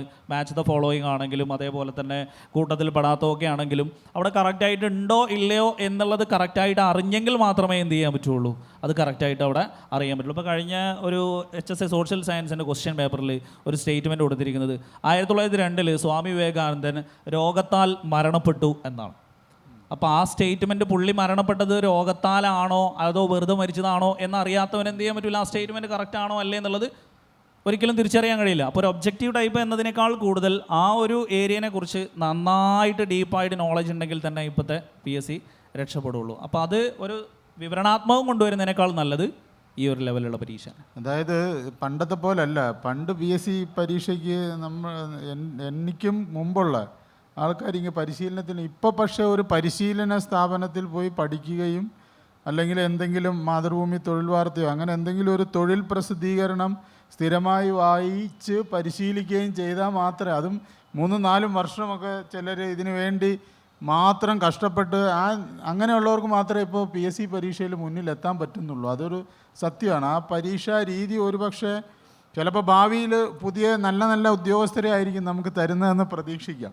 എൻ്റെ ഒരു ചോദ്യം, ഈ പരീക്ഷകൾ ഇപ്പോൾ അടിക്കടി ഇങ്ങനെ പെട്ടെന്നാണ് വരുന്നത്. അതായത് ഒരു 6 മാസം കൊണ്ട് തന്നെ ഒരു 10, 20, 30 പരീക്ഷയൊക്കെ ഒരു ഉദ്യോഗാർത്ഥി എഴുതേണ്ടി വരുന്നു. അപ്പോൾ അത് എന്തെങ്കിലും കുഴപ്പമുണ്ടോ അതിന്? PSC അവരുടെ ജോലി പെട്ടെന്ന് ചെയ്ത് തീർക്കുന്നതായിട്ട് അങ്ങനെ ഒരു ഇതായിട്ട് പറയാൻ പറ്റുമോ അതിനെ? PSC സമയബന്ധിതമായിട്ട് പരീക്ഷകൾ നടത്തുന്നില്ല എന്നുള്ളൊരു ആക്ഷേപം ഒരു ഭാഗത്ത് നിൽപ്പുണ്ട്. കാരണം കാലതാമസമാണ് PSC യുടെ ഏറ്റവും വലിയ ശാപമായി നമ്മൾ കാണുന്നത്. മറുഭാഗത്ത് പരീക്ഷകൾ വരുമ്പോൾ ഒരുമിച്ച് വരുന്ന സ്ഥിതിവിശേഷം ഉദ്യോഗാർത്ഥികൾക്കും അതുപോലെ തന്നെ അവിടുത്തെ ജീവനക്കാർക്കും വലിയ ബുദ്ധിമുട്ടാണ് ഇത് നടത്തുക എന്നുള്ളത്. അപ്പോൾ ഒരു സമയക്രമം അനുസരിച്ച് തന്നെ ഈ പരീക്ഷകൾ നടത്തി പോകുന്ന ഒരു സമ്പ്രദായമായിരുന്നു നേരത്തെ ഉണ്ടായിരുന്നത്. ഈ ഉദ്യോഗാർത്ഥികൾക്ക് പങ്കെടുക്കാനുള്ള ഒരു അവസരവും PSC നടത്താനുള്ളൊരു ഭൗതിക സാഹചര്യവും ഉണ്ടാക്കിക്കൊണ്ടാണ് ഇപ്പോഴീ പെട്ടെന്ന് തന്നെ പരീക്ഷകൾ നടത്തുന്നത്. പെൻഡൻസി വളരെ കൂടുതലുണ്ട്. അതായത് സെലക്ഷൻ പ്രക്രിയയിൽ ഒരുപാട് കാലതാമസം ഉള്ളതുകൊണ്ട് ആ കാലതാമസം തീർക്കുന്നതിൻ്റെ ഭാഗമായിട്ടാണ് പരീക്ഷകൾ ഒന്നൊന്നായിട്ട് ഒരുമിച്ച് വരുന്നത്. പിന്നെ മറ്റൊരു കാര്യം കൂടിയുണ്ട്, നേരത്തെ പറഞ്ഞതിൻ്റെ തുടർച്ച തന്നെയാണിത്. ഒരു തസ്തികയ്ക്ക് തന്നെ ഒന്നിലേറെ പരീക്ഷ നടത്തുമ്പോൾ സ്വാഭാവികമായിട്ടും പരീക്ഷകളുടെ എണ്ണം കൂടും. മറിച്ച് ഒരു തസ്തികയ്ക്ക് ഒരു പരീക്ഷ നടത്തിക്കഴിഞ്ഞാൽ ഈ പരീക്ഷയുടെ എണ്ണം കുറയും. അപ്പം ജോലിഭാരം മനഃപൂർവ്വം ഉണ്ടാക്കുകയും കാലതാമസം ഉണ്ടാക്കുകയും ചെയ്യുന്നു എന്നൊരു ആക്ഷേപവും കൂടെ അതിനകത്ത് പറയാം. എല്ലാ തസ്തികകൾക്കും ഒരു പരീക്ഷ മാത്രം നടത്തി കഴിഞ്ഞാൽ സ്വാഭാവികമായിട്ടും ഈ 1/3 സമയം കൊണ്ട് ഈ പരീക്ഷയുടെ 1/3 പരീക്ഷ മതി, അതിനകത്ത് തന്നെ കാര്യങ്ങൾ നടക്കും. മുമ്പ് എഴുത്ത് പരീക്ഷ മാത്രം, എഴുത്ത് പരീക്ഷയും ഇൻ്റർവ്യൂ മാത്രം ഇങ്ങനെ വിവിധ തലങ്ങളിലാണ് പരീക്ഷകളും ഈ റാങ്ക് ലിസ്റ്റുകളും പ്രസിദ്ധീകരിച്ചത്. ഇപ്പോഴെല്ലാ തസ്തികയ്ക്കും ലാസ്റ്റ് ഗ്രേഡിൻ്റെ തന്നെ ഉദാഹരണം എടുക്കാം. ലാസ്റ്റ് ഗ്രേഡ് മുമ്പ് അപ്പർ ഏജ് എലിമിനേഷൻ ആയിരുന്നു. അപ്പർ ഏജ് എലിമിനേഷൻ എന്ന് പറഞ്ഞു കഴിഞ്ഞാൽ പ്രായപരിധി കഴിയാൻ നിൽക്കുന്ന ഉദ്യോഗാർത്ഥികളെ വിളിച്ചു വരുത്തി ഒരു ഇൻ്റർവ്യൂ നടത്തി അവർക്കൊരു റാങ്ക് ലിസ്റ്റ് ഉണ്ടാക്കി പ്രസിദ്ധീകരിക്കുക. അത് കഴിഞ്ഞ ശേഷം പിന്നീട് സുപ്രീം കോടതി ഇടപെടലുണ്ടായി. അത് പിന്നെ വിവേചനമാണ്, ഇക്വാളിറ്റി പ്രിൻസിപ്പളിന് എഗൻസ്റ്റ് ആണെന്ന് പറഞ്ഞപ്പോൾ പരീക്ഷ നടത്തി കഴിഞ്ഞപ്പോൾ സ്വാഭാവികമായിട്ട് ഒറ്റ പരീക്ഷ കൊണ്ട് ഒരു ചെറിയ പരീക്ഷ നടത്തി അതിനകത്ത് റാങ്ക് ലിസ്റ്റ് ഉണ്ടാക്കി പ്രസിദ്ധീകരിക്കുക എന്നുള്ള സ്ഥിതിയായിരുന്നു.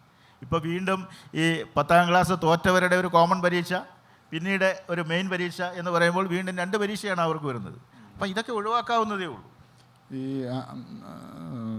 ഞാൻ ഈ ഉദ്യോഗാർത്ഥി എന്നുള്ള നിലയ്ക്കാണ് ഈ കൂടുതൽ പരീക്ഷകൾ തുടരെ വരുന്നത് എങ്ങനെയാണ്? കുറച്ച് നല്ലതായിട്ടാണോ തോന്നുന്നത്? അതെന്തെങ്കിലും ബുദ്ധിമുട്ടുണ്ടാക്കുന്നുണ്ടോ പരീക്ഷ എഴുതാൻ? എൻ്റെ ഒരു അനുഭവം വെച്ച് പറയുകയാണെങ്കിൽ, ഞാൻ പരീക്ഷയ്ക്ക് പ്രിപ്പയർ ചെയ്ത ഒരു സമയത്ത് കുറച്ചധികം പരീക്ഷകൾ ഒരുമിച്ച് വന്നൊരു സമയം കൂടിയായിരുന്നു. ഫോക്കസ് ചെയ്ത് പഠിച്ചത് പിന്നെ HSA അല്ലെങ്കിൽ ഹയർ സെക്കൻഡറി ടീച്ചറൊക്കെ ആയിരുന്നെങ്കിൽ പോലും അതിനോടൊപ്പം കുറേ പരീക്ഷകളും വന്നു. എല്ലാം അറ്റൻഡ് ചെയ്ത എല്ലാ പരീക്ഷകളിലും നല്ല റാങ്ക് നേടാനും കഴിഞ്ഞു എന്നുള്ളതാണ്. എനിക്ക് തോന്നുന്നത് PSCയുടെ ഒരു സിലബസ് നമ്മൾ പരിശോധിച്ചാൽ ഏകദേശം ഒരു 60 to 70% സിലബസ് കോമൺ ആയിട്ട് വരുന്നുണ്ട് ഒട്ടുമിക്ക എക്സാമുകൾക്കും. ഇത് എല്ലാ പരീക്ഷകളും അറ്റൻഡ് ചെയ്യാനായിട്ട് അല്ലെങ്കിൽ പ്രിപ്പയർ ചെയ്യുന്ന കൂട്ടത്തിൽ കുറേ പരീക്ഷകൾ ഒരുമിച്ച് വന്നാലും ധൈര്യമായിട്ടത് അഭിമുഖീകരിക്കാൻ ഉദ്യോഗാർത്ഥികളെ സഹായിക്കും എന്ന് തന്നെയാണ് എൻ്റെ ഒരു അനുഭവത്തിൽ നിന്ന് എനിക്ക് തോന്നിയിട്ടുള്ളത്. പിന്നെ അത് നൽകുന്ന മാനസിക സമ്മർദ്ദം ചിലപ്പം കുട്ടികൾക്ക് ബുദ്ധിമുട്ടുണ്ടാക്കുന്നുണ്ടാകാം. അതിനെക്കുറിച്ച് ഉദ്യോഗാർത്ഥികൾ കൂടുതൽ PSCയോട് പറയേണ്ടിയിരിക്കും. ഇനി നമുക്ക് കുറച്ച് ചോദ്യങ്ങൾ ഓഡിയൻസിൽ നിന്ന് ചോദിക്കാം. എൻ്റെ പേര് അൻവർ ഹുസൈൻ, കേരള പബ്ലിക് സർവീസ് കമ്മീഷനിൽ സിസ്റ്റം മാനേജറായിട്ട് നിലവിൽ വർക്ക് ചെയ്യുകയാണ്. ശ്രീ സതീഷ് കുമാർ അവിടെ നിന്ന് റിട്ടയർ ചെയ്ത ആളാണ്. അപ്പോൾ അദ്ദേഹത്തെ പോലെ സ്വാതന്ത്ര്യം എനിക്ക് ഇക്കാര്യത്തിൽ പ്രതികരിക്കാൻ ഇല്ല. എങ്കിലും പറയുകയാണ്, ചില കാര്യങ്ങൾ നമ്മൾ പറയാതെ വയ്യ എന്ന് നമുക്ക് തോന്നുമല്ലോ. ഇപ്പോൾ PSC മെമ്പർമാരുടെ എണ്ണത്തെക്കുറിച്ചൊക്കെ ഇവിടെ സംസാരിച്ചു. ആരാണ് ഈ എണ്ണം കൂട്ടുന്നത്? ഇത് രാഷ്ട്രീയ പാർട്ടികളാണ്. ഈ രാഷ്ട്രീയ പാർട്ടികളുടെ ചട്ടുകങ്ങളായിട്ടാണ് സർവീസ് സംഘടനകളും ഉണ്ട്. അത്തരം ഒരു സർവീസ് സംഘടനയുടെ നേതാവായിരുന്നു അദ്ദേഹം. അപ്പോൾ ഞാൻ പറഞ്ഞുകൊണ്ട് വരുന്നത്, ഈ ധാർമ്മികമായിട്ട് നമ്മുടെ നാട്ടിലെ രാഷ്ട്രീയ പ്രവർത്തകർ, രാഷ്ട്രീയ പാർട്ടികൾ അവരാണല്ലോ ഭരിക്കുന്നത്. അവരാണ് ഇത്തരം കാര്യങ്ങൾ കൈകാര്യം ചെയ്യേണ്ടത്. കേരളത്തിലെ PSC പരീക്ഷ എഴുതുന്നവരുടെ അമിതാഭ് ബച്ചനാണ് ശ്രീ മൻസൂർ അലി എന്ന് ഞാൻ പറയുമ്പോൾ പോലും അങ്ങയോടത്തുള്ള ബഹുമാനം നിലനിർത്തിക്കൊണ്ട് ഞാൻ ചോദിക്കുകയാണ്. സാമ്പത്തിക പ്രതിസന്ധിയെക്കുറിച്ച് അങ്ങേ പറഞ്ഞു. കഴിഞ്ഞ വർഷം ഡിസംബർ 23 വരെ കേരളത്തിൽ PSC ഒരു വർഷം കൊടുത്തത് 34,110 പേർക്കാണ് നിയമനം കൊടുത്തത്. ഇന്ത്യയിൽ ഏറ്റവും കൂടുതൽ നിയമനം കൊടുത്ത സംസ്ഥാനം ഏതാണ് എന്നുള്ളൊരു ചോദ്യം മാത്രമാണ് അങ്ങെടുത്ത് ചോദിക്കുന്നത്. ഇന്ത്യയിൽ എല്ലാ ഡിപ്പാർട്ട്മെൻറ്റിലേക്കും PSC മുഖാന്തരം നിയമനം നടത്തുന്ന സംസ്ഥാനം എന്ന് പറയുന്നത് കേരളമാണ്. ഞാനത് നേരത്തെ തന്നെ ആ ഒരു പോയിന്റ് സൂചിപ്പിച്ചു. ബാക്കിയുള്ള സ്റ്റേറ്റുകളിലൊക്കെ അതാത് ഡിപ്പാർട്ട്മെൻറ്റുകളാണ് എന്ത് ചെയ്യുന്നത്, റിക്രൂട്ട്മെൻറ്റും കാര്യങ്ങളും അതുപോലെ തന്നെ മറ്റ് ഏജൻസികളും ഒക്കെയാണ്. അപ്പോൾ അങ്ങനെ വെച്ച് നോക്കുമ്പോൾ കേരളം തന്നെയാണ്. ആ ഒരു കാര്യം ഞാൻ ഇപ്പോഴും പറയുന്നു, ഇന്ത്യയിലെ 28 സംസ്ഥാനങ്ങളിൽ ഏറ്റവും വിശ്വസിച്ച് കയറാൻ പറ്റുന്നത് കേരള PSC തന്നെയാണ്. അതിൽ ഉറച്ചു വിശ്വസിക്കുന്നു. 34,110 ആളുകൾക്ക് നിയമനം കൊടുത്ത സംസ്ഥാനമാണ് കേരളം. അപ്പോൾ അങ്ങ് പറയുന്ന അങ്ങക്ക് രാഷ്ട്രീയമുണ്ടെന്ന് ഞാൻ വിശ്വസിക്കുന്നില്ല. ഇല്ല. അങ്ങക്ക് കേരളത്തിലെ കുട്ടികളെ രക്ഷപ്പെടുത്താൻ വേണ്ടിയിരിക്കുന്ന ഉണ്ണിയേശുവാണ്, യേശുക്രിസ്തുവാണ് ഞാൻ പറയുള്ളൂ. പക്ഷേ അപ്പോഴും അങ്ങ് പറയുന്നത് ധനപ്രതിസന്ധി എന്നൊക്കെ പറഞ്ഞ് അങ്ങനെ ചെറുതാക്കുകയും പൊതുജനത്തിന് മുന്നിൽ കൈയടി കിട്ടുന്ന ഒരവസ്ഥയിലേക്ക് പോകുന്നുണ്ട്. സാമ്പത്തിക സ്ഥിതി അല്ലല്ലോ സാർ. ചോദ്യം ക്ലിയർ ആണ്. ഞാൻ അവിടെ ഉദ്ദേശിച്ച കാര്യം എന്ന് പറയുന്നത് 13,000 പേരുള്ള CPOന്റെ ലിസ്റ്റിൽ 3,000 പേര് 3,300 പേരുടെ നിയമനം നടന്നിട്ടുള്ളൂ. അപ്പോഴത്തേക്ക് എന്ത് ചെയ്തു? പുതിയ CPOന്റെ നോട്ടിഫിക്കേഷനും വന്നു, പുതിയൊരു റാങ്ക് ലിസ്റ്റും വന്നു. ഇത് കാണിക്കുന്നതെന്ന് പറയുന്നത് വെറും 21% മാത്രം. ഇത് ഏതിന് ശേഷമാണ്? കൊറോണ കാലത്ത് ഇനി യഥാർത്ഥ ഒഴിവുകൾക്ക് അനുസൃതമായി മാത്രമേ ലിസ്റ്റ് പ്രസിദ്ധീകരിക്കുകയുള്ളൂ എന്ന് പറഞ്ഞ് ശേഷം വന്ന ലിസ്റ്റാണ്. ആ ലിസ്റ്റിൽ നിന്ന് വെറും 21% എന്ന് പറയുമ്പോൾ ഇനി വരുന്ന ലിസ്റ്റിന് ആകെ വർഷം കിട്ടുന്നത്, മാക്സിമം കിട്ടുന്നത് 1 വർഷത്തെ ഒഴിവാണ്. അതിൻ്റെ അടുത്ത നോട്ടിഫിക്കേഷൻ വന്നു, അവർക്കും വളരെ കുറച്ചേ കിട്ടുള്ളൂ. സോ ഇങ്ങനെ അടിക്കടി നോട്ടിഫിക്കേഷനും അടിക്കടി പരീക്ഷയും വരുന്നതിനെ കുറിച്ചാണ് പറഞ്ഞത്. കാരണം എന്താണെന്ന് വെച്ച് കഴിഞ്ഞാൽ ഒരു പോലീസ് ലിസ്റ്റ് ഒരു 3 വർഷം കാലാവധി ഉണ്ടെങ്കിൽ ആ ലിസ്റ്റ് വെച്ച് തന്നെ നിയമനം കൊടുക്കാവുന്നതേ ഉള്ളൂ എന്നുള്ള കാര്യമാണ് നമ്മളവിടെ പറഞ്ഞത്. അല്ലാതെ കേരളത്തിൽ നിയമനം നടക്കുന്നില്ല എന്നുള്ളതല്ല. അല്ല കേരളത്തിലാണ് അത് സംഭവിച്ച കാര്യമാണ്. ഞാൻ നേരത്തെ തന്നെ സൂചിപ്പിച്ച കാര്യമാണ്. 28 സംസ്ഥാനങ്ങളിൽ ഇപ്പോഴും വിശ്വസിച്ച് നിയമനം നടക്കുന്ന, വിശ്വസിക്കാവുന്ന ഒരേ ഒരു PSC കേരളം മാത്രമേ ഉള്ളൂ. സർ, എൻ്റെ ഒരു സംശയമാണ് സതീഷ് കുമാർ സാറിനോടാണ്. കഴിഞ്ഞ മുൻവർഷങ്ങളിൽ PSCക്ക് അപേക്ഷിച്ചവർക്ക് പല ഉദ്യോഗാർത്ഥികൾക്കും പരീക്ഷ എഴുതാൻ സാധിച്ചില്ല. എന്തോ ടെക്നിക്കൽ പ്രശ്നമായതുകൊണ്ട് അവർക്ക് ഹോൾ ടിക്കറ്റ് ലഭിച്ചില്ല, പ്രത്യേകിച്ച് LP UP പരീക്ഷകൾക്കൊക്കെ. അപ്പോൾ ഇത്തരത്തിലൊരു പ്രതിസന്ധി വന്നാൽ എന്താണ് സർ ചെയ്യേണ്ടത്? സാധാരണഗതിയിൽ PSCക്ക് അപേക്ഷിക്കുന്ന ഉദ്യോഗാർത്ഥികൾ ഇപ്പോൾ കൺഫർമേഷൻ കൊടുത്തില്ലെങ്കിൽ അവർക്ക് പരീക്ഷ എഴുതാൻ സാധിക്കുകയില്ല. മറ്റ് സാങ്കേതിക പ്രശ്നങ്ങൾ എന്ന് പറയുന്നത് ഇപ്പം ഞാൻ ചോദ്യത്തിൽ നിന്ന് മനസ്സിലാക്കുന്നത് അപേക്ഷ കാണാതായി എന്നാണോ ഉദ്ദേശിക്കുന്നത്? അതെ. അപ്പോൾ അപേക്ഷ കാണാതായി എന്നാണ് ഉദ്ദേശിക്കുന്നതെങ്കിൽ ഇത് PSCയുടെ സൈറ്റിൽ ചെന്ന് കഴിഞ്ഞാൽ മാത്രമേ PSCക്ക് അപേക്ഷ അവിടെ കിട്ടിയതായി ബോധ്യമുള്ളൂ. അപ്പോൾ നിങ്ങൾ അപേക്ഷിക്കുന്ന അവസരത്തിൽ തന്നെ അതിൻ്റെ ഒരു പ്രിൻ്റ് ഔട്ട് എടുത്ത് സൂക്ഷിക്കുകയും ആ പ്രിൻ്റ് ഔട്ട് വെച്ചിട്ട് പരാതി കൊടുക്കുകയും ചെയ്തു കഴിഞ്ഞാൽ നിങ്ങൾ അപേക്ഷ കൊടുത്തു എന്നുള്ളതിൻ്റെ തെളിവോ. അപ്പോൾ ആ രീതിയിൽ സമീപിച്ചു കഴിഞ്ഞാൽ PSCയിൽ നിന്ന് അതിനൊരു പരിഹാരം ഉണ്ടാകും എന്നാണ് ഞാൻ വിശ്വസിക്കുന്നത്. അപ്പോൾ നിങ്ങൾ അപേക്ഷിക്കുകയും നമ്മളൊരു ഇമെയിൽ അയക്കുന്നു, ഇമെയിൽ മറുഭാഗത്ത് കിട്ടണ്ടേ? ഇമെയിൽ കിട്ടിയില്ല എങ്കിൽ നമ്മുടെ അപേക്ഷ കിട്ടിയതായിട്ട് കണക്കാക്കുകയില്ല. ഇതായിരിക്കാം സംഭവിക്കാൻ സാധിച്ചത്. നമ്മുടെ സമയം ഏതാണ്ട് അവസാനിച്ചതായിട്ടാണ് അറിയിച്ചിട്ടുള്ളത്. അതുകൊണ്ട് ദയവായി എല്ലാവരും നമ്മളോട് സഹകരിക്കണം. നമ്മൾ പരമാവധി വിഷയങ്ങൾ കവർ ചെയ്യാൻ ശ്രമിച്ചിരുന്നു. എല്ലാവരുടെയും സംശയങ്ങൾക്ക് മറുപടി പറയാൻ പറ്റിയില്ല. അത് ഇനിയൊരവസരത്തിലാകാം.